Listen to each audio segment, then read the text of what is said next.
Perkenalkan Basro, nama saya Ganang. Nama saya Basro. Ya, Saya kemarin Maaf.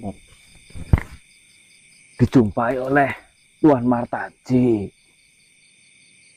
Saya disuruh untuk menceritakan semua.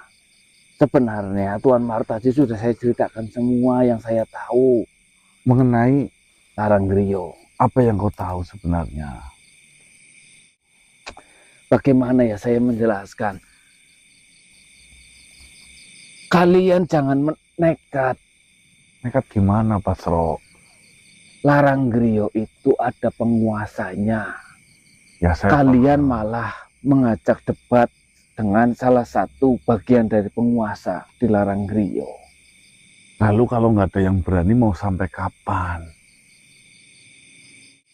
Kalian tidak tahu yang sebenarnya di sana itu seperti apa, bahayanya seperti apa.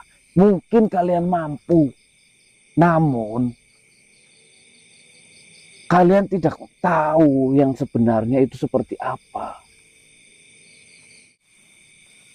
Ceritanya sebenarnya panjang. Ya wes, aku hanya butuh informasi darimu, bukan larangan darimu. Ya, ini terjadi dulu. Bermula dari seorang nenek-nenek. Ya wanita yang sudah sepuh. Dia bernama Darwin. Darwin. Iya. Si Darwin ini memiliki suami bernama Samiarja. Ya. Dalam kondisi yang sangat miskin. Ya. Sudah tua. Ditinggal oleh suaminya dalam keadaan miskin. Dia tidak bisa mencari uang untuk dia makan si Darwinnya ini. Janda berarti. Janda, tidak memiliki anak karena memang dia mandul ataupun gabuk.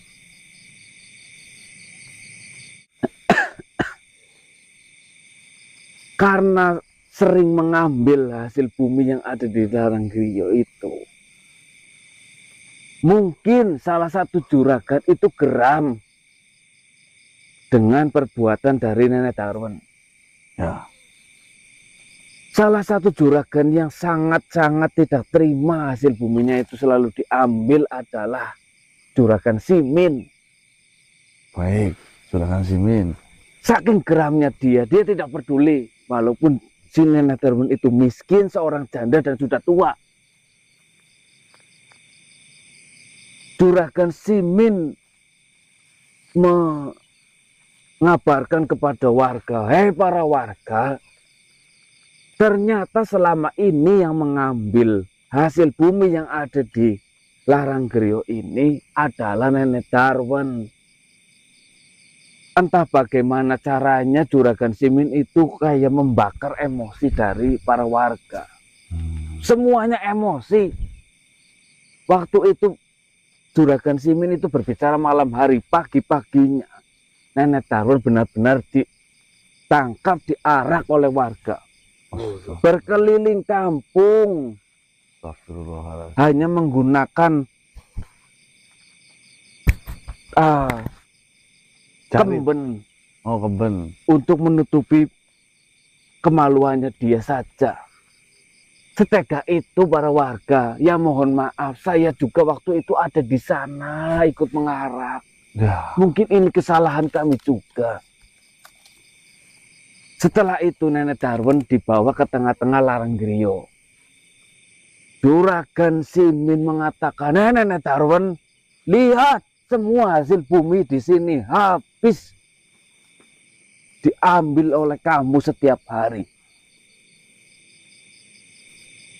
Entah datang dari mana satu orang membawa obor pagi-pagi langsung membakar nenek Darwin yang memang sudah tidak berdaya untuk melawan. Namun Juragan Simin malah menyemangati para warga supaya membesarkan api yang sudah membakar Nenek Darwin. Lalu Nenek Darwin berteriak. Saya masih ingat betul bagaimana teriakannya. Namun teriakannya hanya berlangsung sebentar. Lalu dia diam seolah-olah tidak merasakan sakit. Sebelum api itu benar-benar membakar seluruh tubuhnya. Di sisa-sisa tenaganya, dia berucap, matanya sambil melotot ke arah para warga.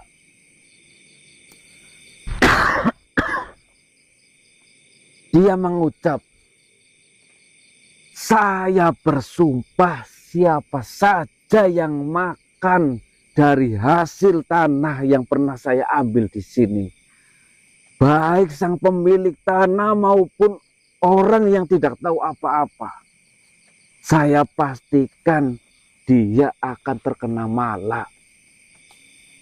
Kutukan itu ataupun sumpah itu keluar dari Nenek Darwin yang sedang dalam kobaran api.